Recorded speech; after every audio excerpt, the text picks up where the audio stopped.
So firstly, thank you very much for giving me the opportunity to present my work. So my name is Luis Moreno. I'm a PhD student from the Avignon, Université d'Avignon. And this work is part of my thesis project. So here there are some topics that we will see during the presentation.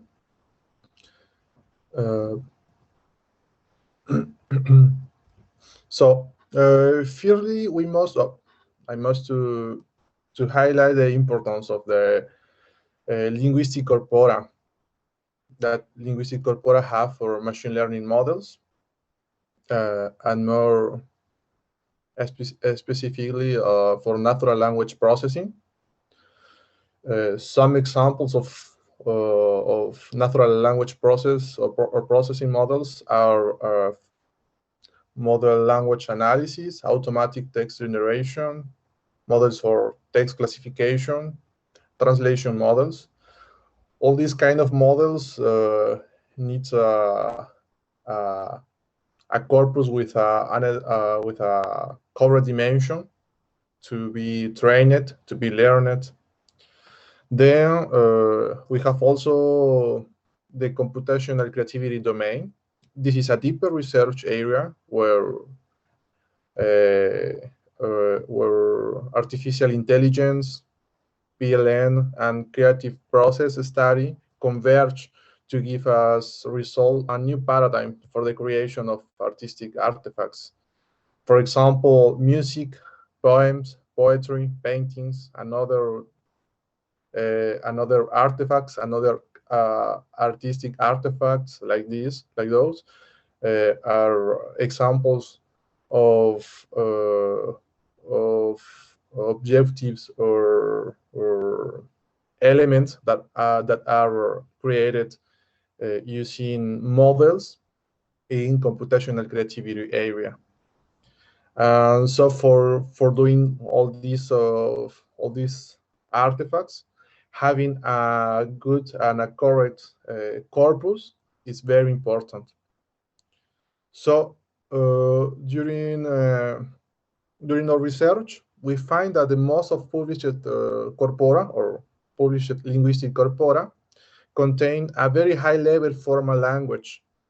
These corpora are composed by documents collected from technical or scientific documents. I mean, papers, journals, blogs, and other documents where the vocabulary is very formal. The writing style do not contain the real variety and richness that it is usually perceived when we are reading an artistic document. For example, in the music, in the poetry, the vocabulary used in the novels is not the same vocabulary that we find in a paper or in a journal, for example. So these corpora are useful when it is pretended to train NLP models, but staying in a superficial language analysis. So for computational creativity models, it is necessary to have a very special type of corpora.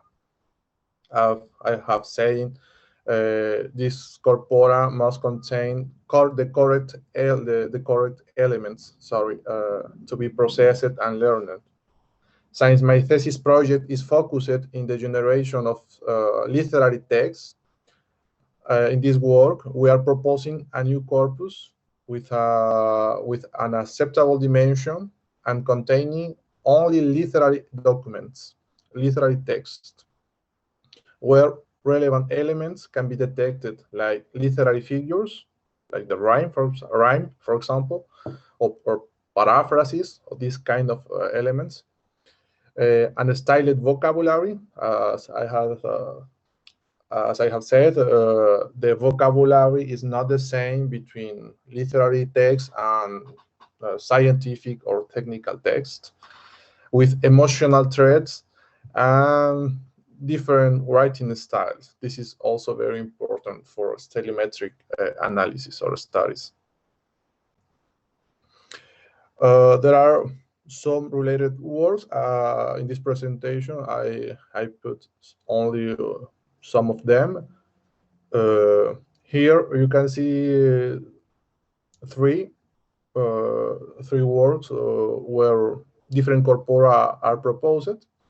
These corpora are constituted by technical and academic documents, as you can see in the first two examples, like Wikipedia and English textbooks. The authors propose a superficial statistical and grammar classification over this corpora. These are not literary corpora or literary textual corpora. This is just linguistic corpora. But here we have another works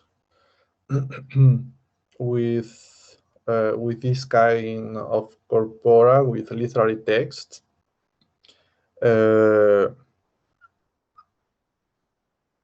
So yeah, in this corpus, the first two corpora or proposed corpora have been classified using some emotional categories. As you can see, the authors have used categories like positive, negative, neutral, or none.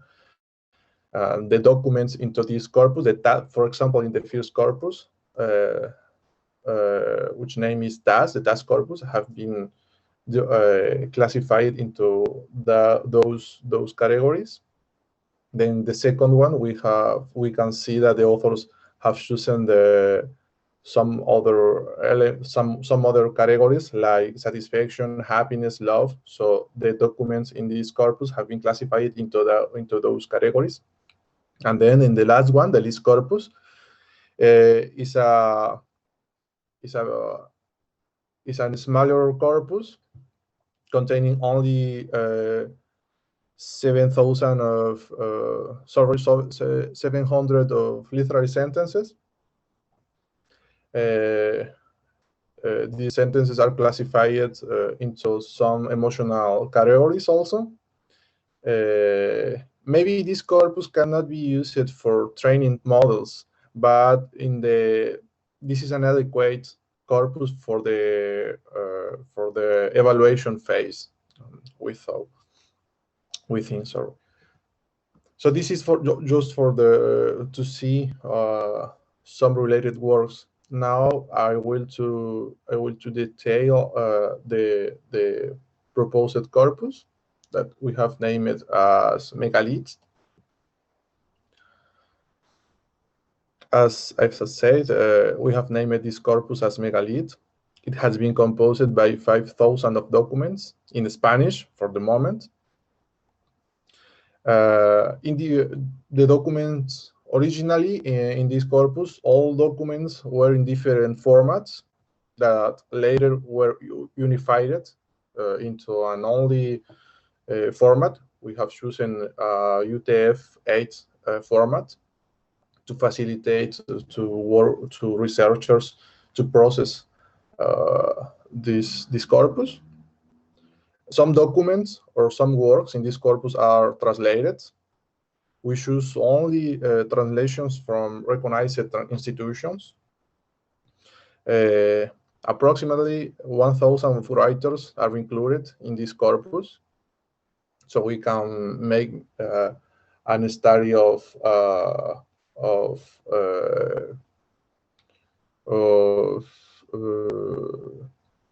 can I say that? If it is necessary, we could perform a study about author's style writing. In this corpus, several genres, literary genres, are included. I mean, plays, poems, poetry, essays, novels, are included in this corpus. Some advantage of Megalite corpus, yeah, are, for example, the dimension. Okay, the Megalite corpus have a suitable dimension for machine learning algorithms to train the models. The documents were consciously filtered. This is, we have suppressed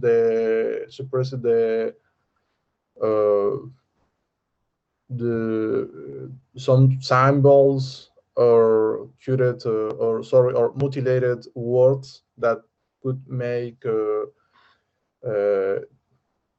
difficult the process of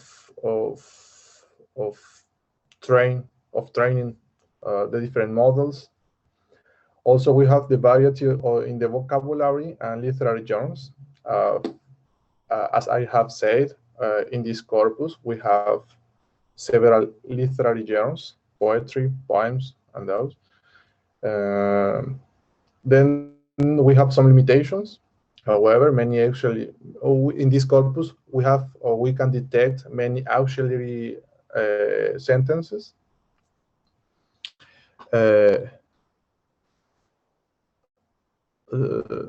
These auxiliary or auxiliary sentences are kept because are used to link the main ideas in the text, even if these sentences have not literary elements or literary vocabulary. Our sentence is very important to keep the coherence into the text. So we have kept the sentences in the corpus, in the sentences. Then we have also one problem with the ancient works. These ancient works contain an ancient vocabulary that are not used anymore currently. This vocabulary makes hard the process. It's very, very hard to process it with modern tools. And then we have also the translated works. It could be maybe a limitation also. These translated works could deviate the results of some studies.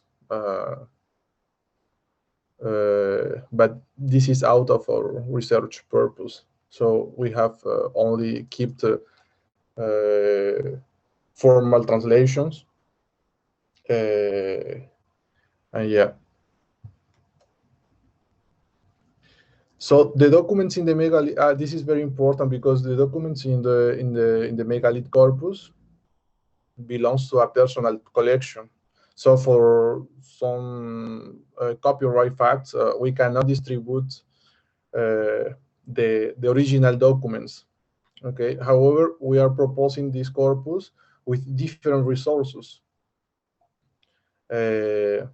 Resources obtained from the Megalite, the original documents, of course, can be used in many different ways or for many different works.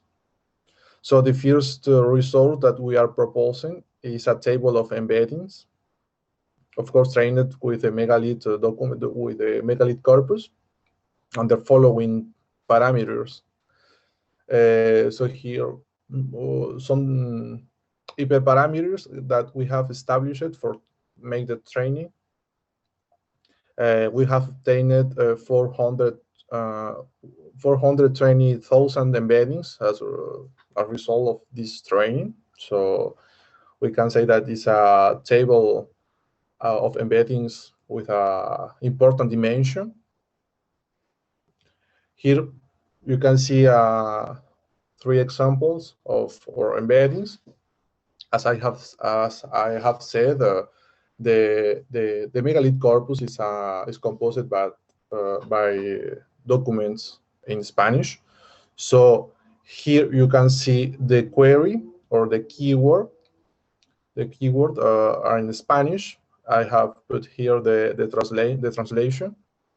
For example, here in this case, for the keyword blue, we can obtain this, or we obtain these embeddings, okay, or these words that are the closest words to the query. As you can see here, for blue, we obtain violet, green, aquamarine, purple, and yellow, which are semantically close to the query.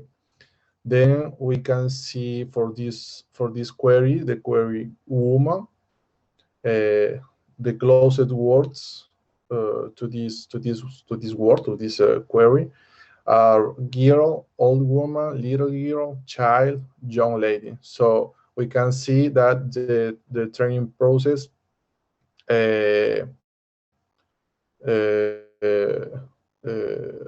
give us a good result, or embeddings well trained.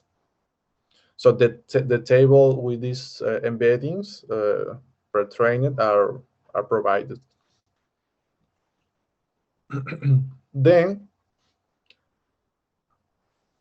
sorry, we are proposing also two parallel corpora.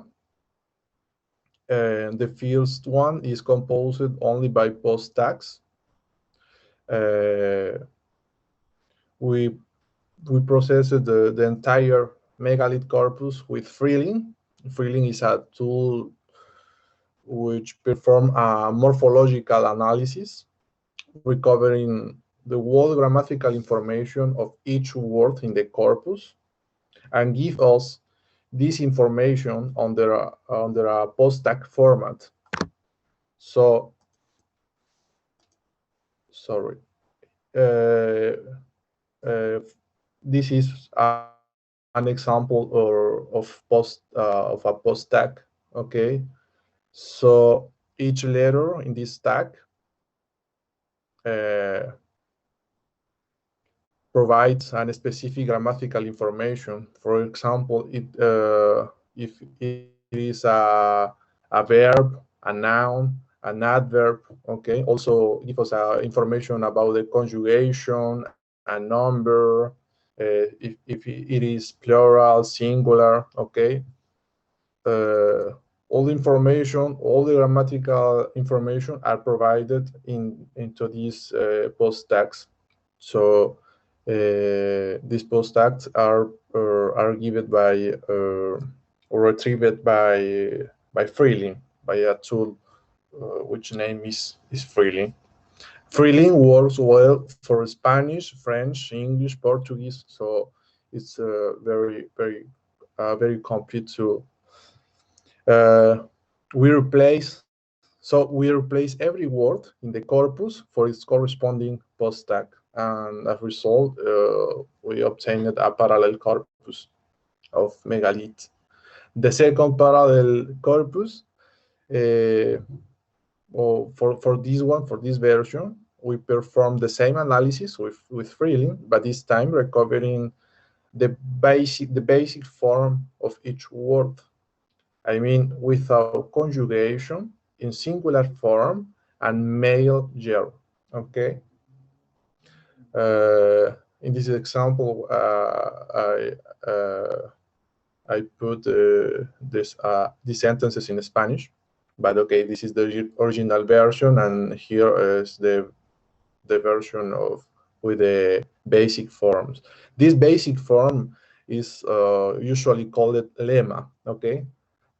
The lemma is, as I have said, the lemma is the version of any word, but without conjugation, in male and in singular form. Okay, so we replace every word of this corpus, of Megalite corpus, for its corresponding lemma, and it is also provided, is the second parallel corpus that is provided.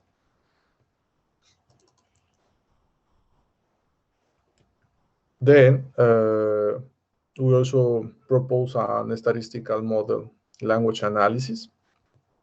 only based in words frequency. We propose 3 tables containing in the first case, proposing the unigrams frequency, okay, for each document okay, this is important because for each document in the corpus, we process it and we count the unigram of each unigram frequency, the bigrams frequency, and the skip gram frequency. Okay, the skipped gram frequency is a bigram composed by different combinations between a taken single word and one of the following 3 words. For example, in the following sentences here, we can get the following skip grams.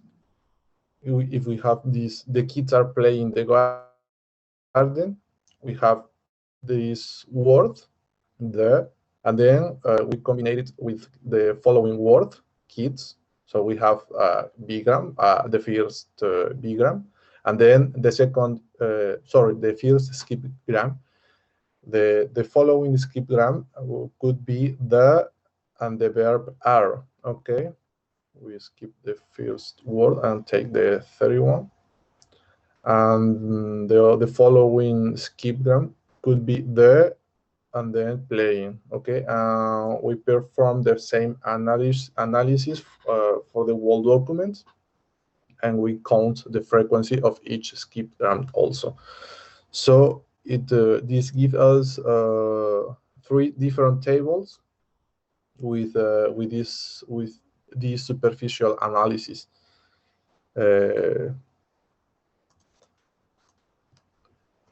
Okay.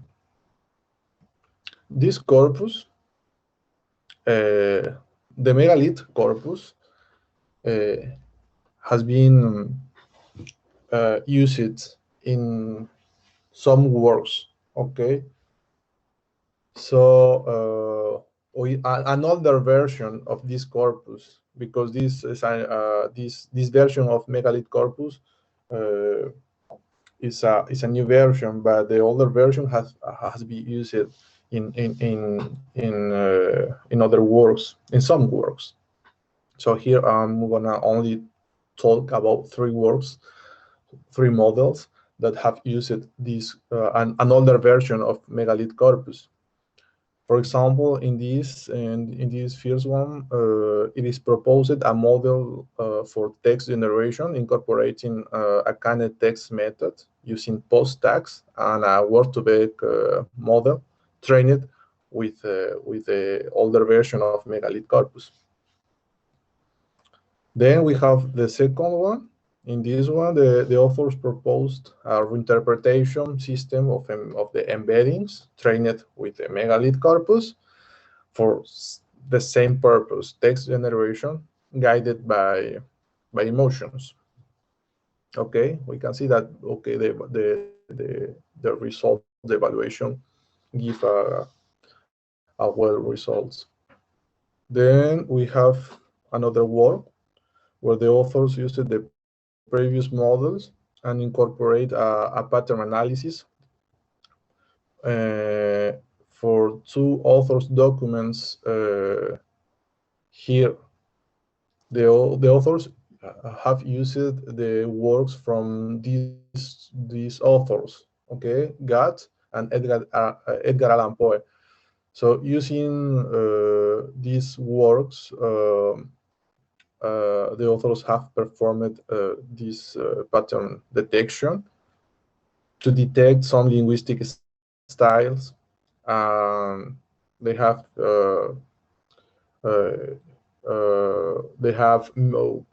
how can I say, mixed this information with the previous works to propose a model for text generation, including personality traits.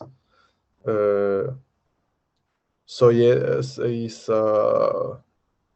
there are only sorry, these are 3 examples of works that have used another version of Megalite corpus. So finally, we are proposing a new literary corpus in many versions for different tasks. This corpus have a right dimension, and it could be used for training models in the training process, especially focused for creativity, for computational creativity algorithms. And for example, for us, we have used this corpus for the literary text generation, but it could be used for other tasks. We are planning to write this corpus with more documents in different genres, or including other genres.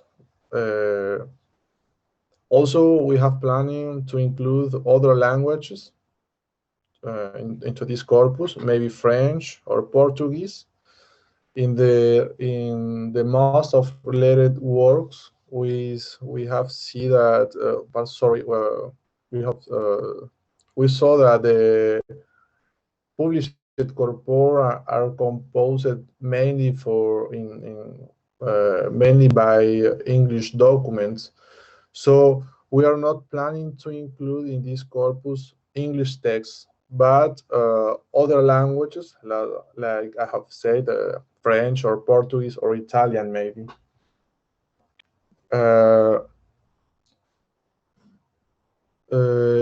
Okay, these ads documents could allow us a comparison study between languages at literary style writing level, maybe making a comparison between also authors. I don't know. I can imagine maybe if we can see some different patterns between French literary style and Spanish literary style. I don't know. I can imagine that kind of studies. It could be interesting. So this is our corpus. It is published in the paper. You can find the link, the website to download it. And also, I invite you, if you want to contribute to this corpus, maybe adding more documents or participating as annotators, you are more than welcome. So thank you very much. And I don't know if you have questions.